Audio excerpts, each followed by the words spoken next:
Bismillahirrahmanirrahim. Assalamualaikum warahmatullahi wabarakatuh.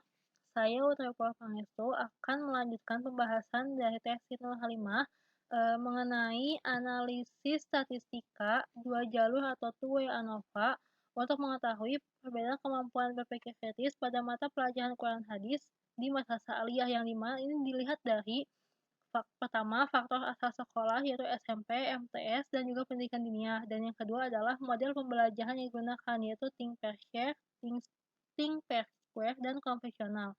Maka kemudian akan dijabarkan terlebih dahulu melalui tabel Wiener tentang keterkaitan model pembelajaran dan faktor asal sekolah dan juga kemampuan berpikir kritis siswa pada mata pelajaran Quran Hadis.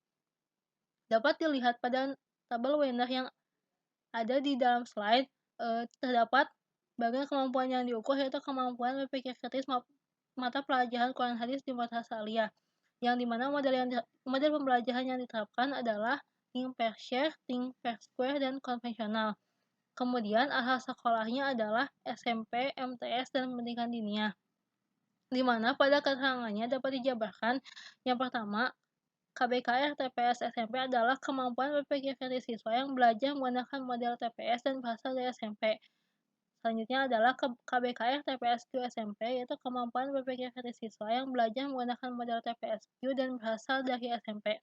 Yang ketiga adalah KBKR konvensional SMP, yaitu kemampuan berpikir kritis siswa yang belajar menggunakan model konvensional dan berasal dari SMP. Kemudian selanjutnya adalah KBKR TPS MTS, yaitu kemampuan berpikir kritis siswa yang belajar menggunakan model TPS dan berasal dari MTS.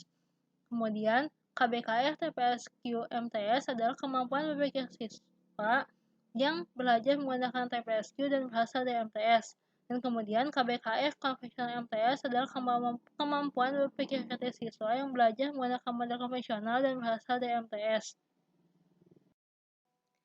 Adapun KBKR TPS PD adalah kemampuan berpikir kritis siswa yang belajar menggunakan model TPS dan berasal dari pesantren dinia.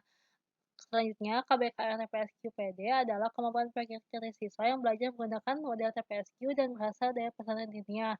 Dan KBKR PD konvensional adalah kemampuan berpikir kritis siswa yang belajar menggunakan model konvensional dan berasal dari pesantren dinia. Kemudian, pada bagian keseluruhan, KBKR TPS adalah kemampuan berpikir kritis siswa yang belajar dengan model TPS. KBKR TPSQ adalah kemampuan berpikir kritis siswa yang belajar dengan model TPSQ, dan KBKR konvensional adalah kemampuan berpikir kritis siswa yang belajar dengan model konvensional. Sedangkan kemudian pada hipotesis terdapat 3 jenis hipotesis nol dan hipotesis alternatif atau H1 dari data-data di atas. Hipotesis yang pertama, H0-nya adalah tidak terdapat perbedaan kemampuan berpikir kritis pada siswa madrasah aliyah dalam mata pelajaran Quran Hadis dengan menggunakan 3 model pembelajaran yaitu TPS, TPSQ, dan konvensional. Adapun H1 atau H alternatifnya adalah terdapat perbedaan kemampuan berpikir kritis pada siswa madrasah aliyah dalam mata pelajaran Quran Hadis dengan menggunakan 3 model pembelajaran yaitu TPS, TPSQ, dan konvensional. Selanjutnya, pada jenis hipotesis yang kedua adalah berbunyi, H0 tidak terdapat perbedaan kemampuan berpikir kritis pada siswa madrasah aliyah yang berasal dari 3 jenis sekolah menengah yaitu SMP, MTS, dan pesantren dinia. H1-nya adalah terdapat perbedaan kemampuan berpikir kritis pada siswa madrasah aliyah yang berasal dari 3 jenis sekolah menengah yaitu SMP, MTS, dan pesantren dinia. Adapun hipotesis jenis ketiga, H0-nya adalah tidak terdapat interaksi antara model pembelajaran yang digunakan dan faktor asal sekolah siswa madrasah aliyah terhadap kemampuan berpikir kritis dalam mata pelajaran Quran Hadis. Dan H1-nya adalah terdapat interaksi antara model pembelajaran yang digunakan dan faktor asal sekolah siswa madrasah aliyah terhadap kemampuan berpikir kritis dalam mata pelajaran Quran Hadis.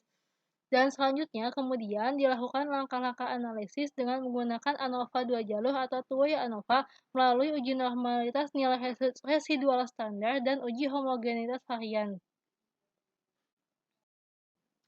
Setelah dinyatakan hipotesis-hipotesis pada kasus analisa 2 jalur two-way ANOVA, maka selanjutnya dilanjutkan dengan uji normalitas residual standar.